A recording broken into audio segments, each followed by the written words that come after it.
The monitors in the private wing of Sunridge Medical Center in Calgary beeped with a slow, maddening rhythm that Petra Lawson had memorized like a hymn she never wanted to know.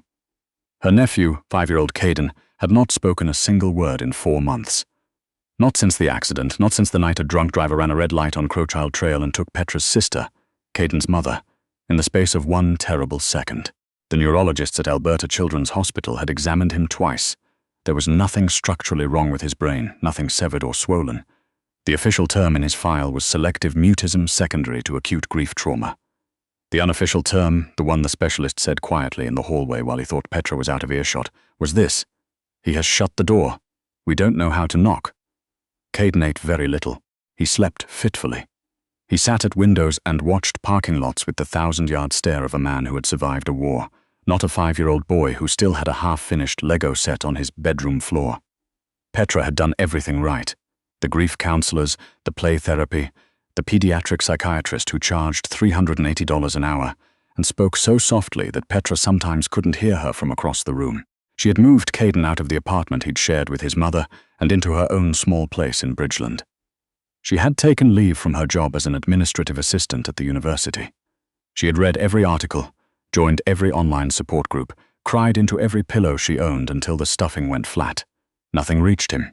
And then the money ran out, and then the leave ran out, and then the landlord sent the 3rd notice in 6 weeks, and Petra sat at her kitchen table at 2 in the morning, staring at a number on a phone that she never thought she would call. The job posting had appeared on a private domestic staffing registry, not the kind of site you found through a regular search.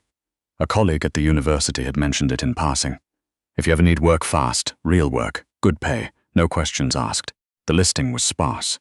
Live-in household staff required, immediate start, salary negotiable. The property was listed only as a private residence in Springbank, west of the city. The family name was not given. Petra was not naive. She was 28 years old, she had a degree in sociology, and she had enough common sense to know that job listings, with no questions asked, and negotiable salary did not tend to belong to retired schoolteachers. But she also had a 5-year-old boy sleeping in the next room with dark circles under his eyes, and the heat in her apartment had been making a grinding sound for a week that she was terrified to report to the landlord in case it became another reason to push her out. She submitted the application at 2:17 in the morning. She was contacted by 7:11 a.m. The residence in Springbank was not a house. It was the kind of property that Albertans called an acreage, with the same casual understatement they applied to everything. 40 acres of foothills land, a main residence that could charitably be called a compound, a private gate with a guard box, and a view of the Rockies so clean and immediate it looked like a painting someone had forgotten to put a frame around. The woman who met Petra at the gate introduced herself only as Vera, head of staff. She was in her 60s, precise, kind in the way of someone who had learned kindness as a professional skill and then eventually meant it. "Mr. Sheridan appreciates punctuality," Vera said, leading Petra along a covered walkway toward the east wing. "He appreciates discretion more. Whatever you observe in this household you do not discuss. Not with other staff, not with family, not with anyone outside this property." "Understood," Petra said. "His daughter's name is Rosalind. She is 6 years old. She does not respond to strangers easily. Please do not take it personally." Petra nodded. She was not prepared for what she saw when Vera opened the door to the sunroom at the far end of the east wing. Rosalind Sheridan was sitting cross-legged in the middle of a vast Persian rug, surrounded by a careful arrangement of figurines.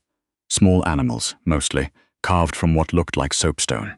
A wolf, a bear, a deer with one antler missing. She was not playing with them exactly. She was arranging and rearranging them in patterns that seemed to mean something only to her. Her hair was dark and uncut, hanging past her shoulders in a way that suggested nobody had been able to convince her to sit still for scissors. She wore a dress that was slightly too formal for a Tuesday morning indoors, and Petra recognized it immediately. The kind of outfit a child puts on themselves because they are trying to feel close to someone who used to dress them. Rosalind's mother had died 8 months ago, pancreatic cancer, fast and brutal. Petra had read the sparse details in the intake documents Vera had given her. The little girl did not look up when they entered the room. The previous 3 caregivers had each lasted less than 2 weeks. The first quit after Rosalind threw a ceramic cup at her head. Not with rage, Vera had clarified, but with careful, considered aim, as a test. The second left, because she found the silence unbearable. The third Petra did not ask about. "Rosalind," Vera said gently, "this is Petra. She's going to spend some time with you today." Rosalind picked up the wolf figurine, examined it, and set it down again. She did not speak. She did not look up. Petra crouched down to the edge of the rug, not too close, not on the floor. She looked at the arrangement of animals. The wolf was always at the center. The others rotated around it. The wolf's alone, Petra said, not to the child exactly. Just, except him. A pause, very small, barely a shift, but Rosalind's hand stilled over the deer. Petra didn't push it. She sat quietly and let the room breathe. She was hired that afternoon. The main residence was enormous and largely empty in the way that only houses with one inhabitant feel enormous. Declan Sheridan was 41, built like a man who had never stopped working with his hands, even after he had enough money to stop doing anything he didn't want to do. And he ran the Sheridan Group from a dedicated operations floor on the property's second wing that Petra was not cleared to access. The Sheridan Group was, depending on who you asked, a private equity and real estate conglomerate, a logistics network with interests across 3 provinces, and, Petra gathered from context rather than anything stated directly, a number of other enterprises that did not appear in the annual report.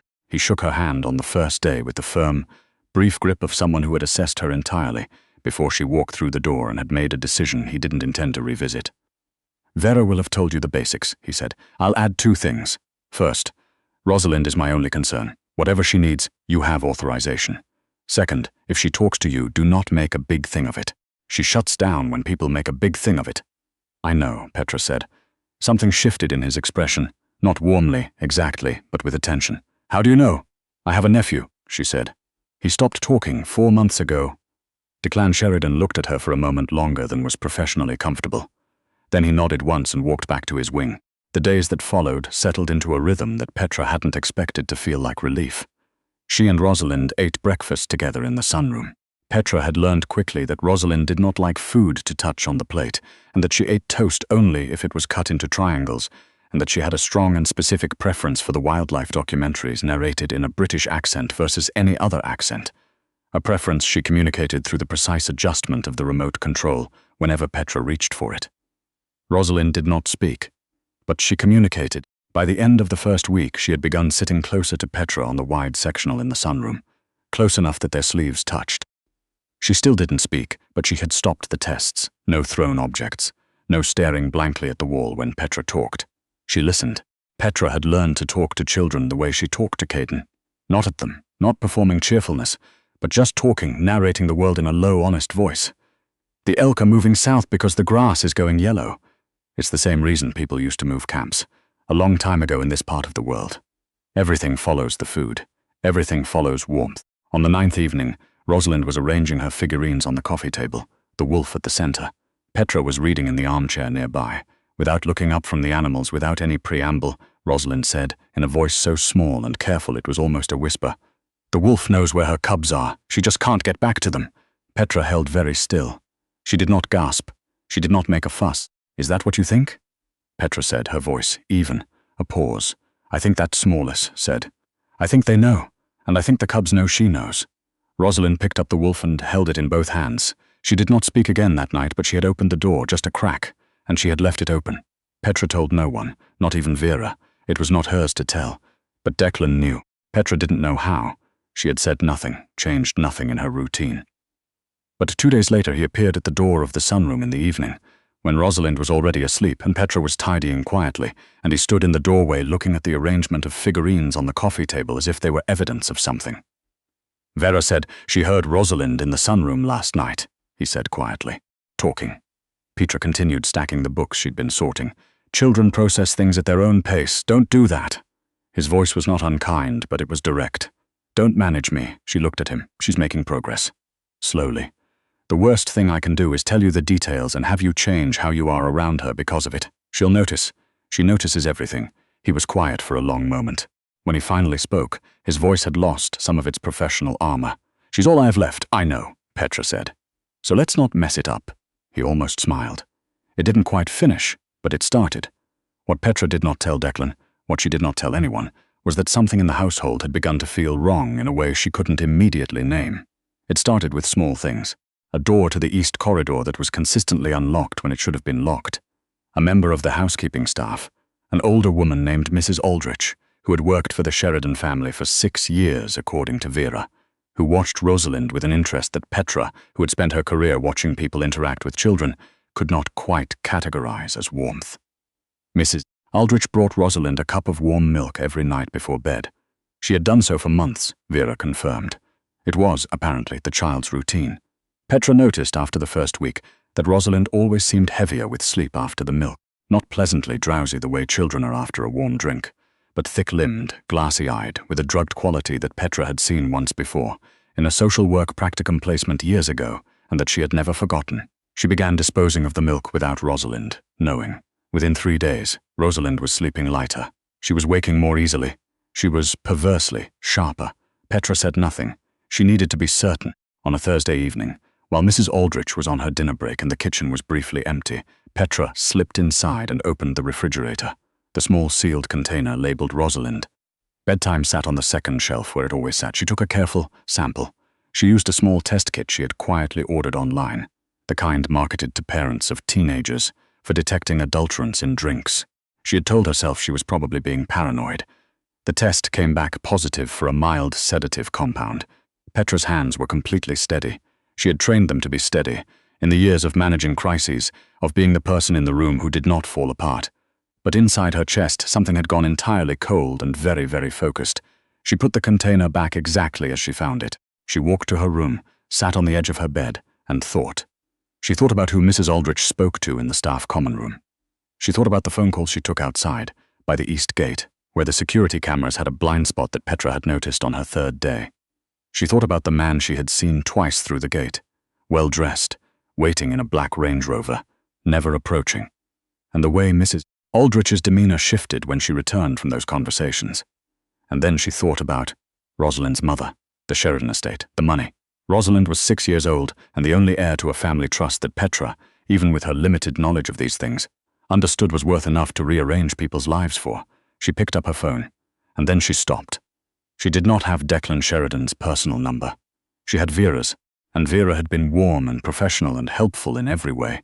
But Vera had also worked alongside Mrs. Aldrich for 6 years, and until Petra knew more, she could not afford to trust a chain she hadn't tested. She needed to be careful. She needed to be smart. She was still holding her phone when the door to her room opened. Mrs. Aldrich stood in the doorway. She was not holding anything. She didn't need to. The man behind her, large, quiet, wearing a canvas jacket despite the warmth of the house, was the one holding the phone he'd clearly used to track the Wi-Fi signal from Petra's test kit purchase. His expression was entirely professional, which was somehow the most frightening thing about it. "You should have kept cleaning the floors," Mrs. Aldrich said. Her voice was pleasant. She had always had a pleasant voice. "You've got a good instinct, I'll give you that. Wrong moment to use it, though." Petra said. Her voice came out even. She was surprised, in her room, asleep. "The milk tonight was untampered with, since you disposed of our supply. We needed her sleeping through what happens next." Mrs. Aldrich tilted her head. "The thing about grief is that it makes people make convenient decisions. A new caregiver, unknown background, clearly struggling financially. A tragedy, really. The kind that happens when a disturbed young woman realizes the position isn't what she hoped and does something desperate. These things happen." Petra's mind was moving fast and clean, the way it moved in a crisis.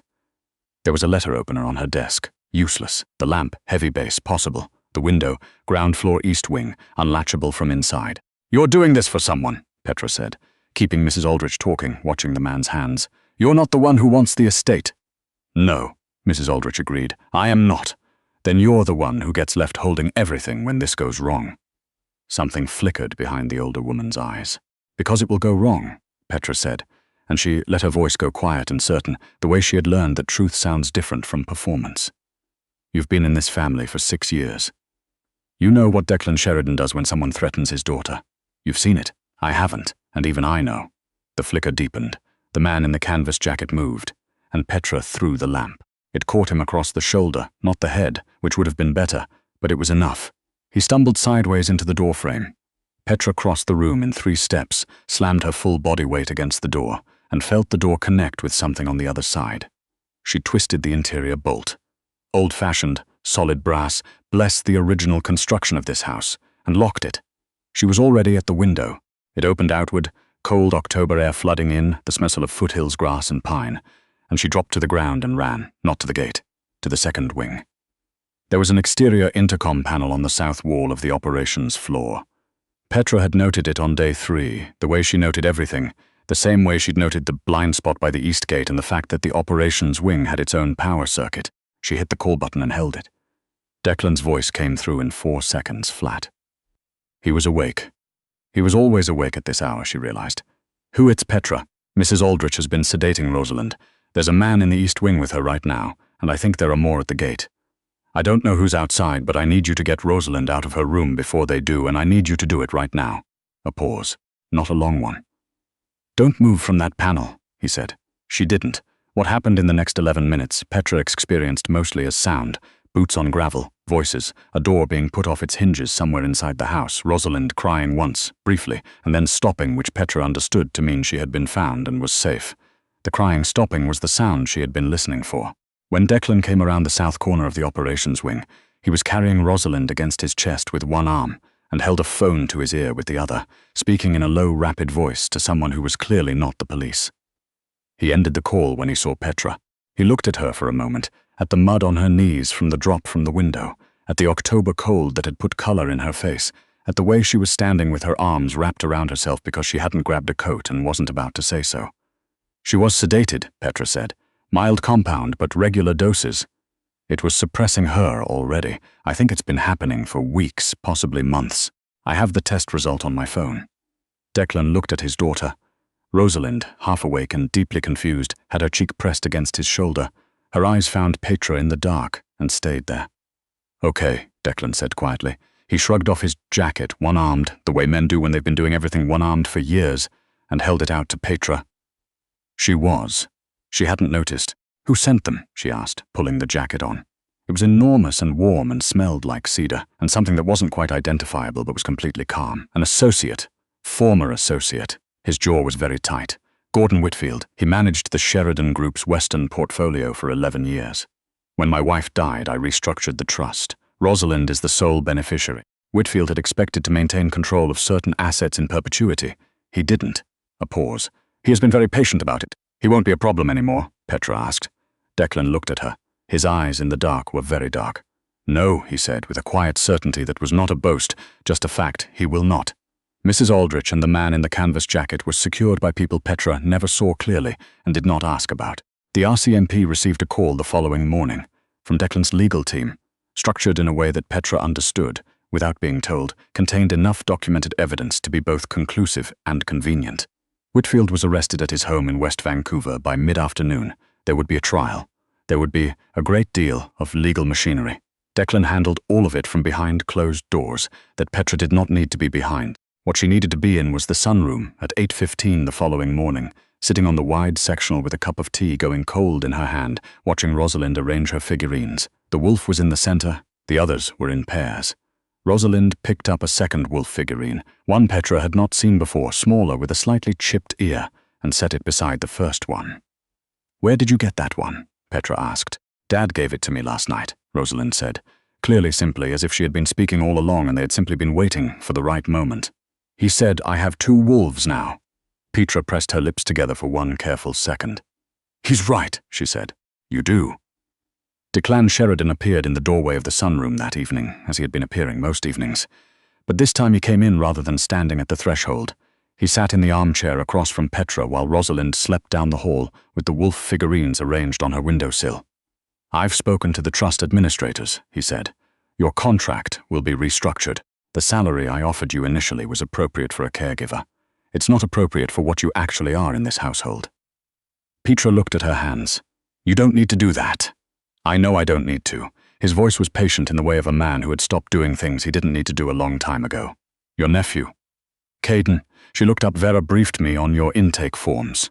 He's in a grief program at Alberta Children's. The program ends in 3 weeks. He paused. I have a clinical psychology team that works with this household. Dr. Sanjana Mehta, she specializes in childhood trauma and grief. She has a wait list 18 months long, except she doesn't have one for families in this household. Another pause, briefer, if you'd like. Petra's throat did something complicated. She had been holding a great deal for a very long time, and she had become very good at holding it, but something about the specificity of it.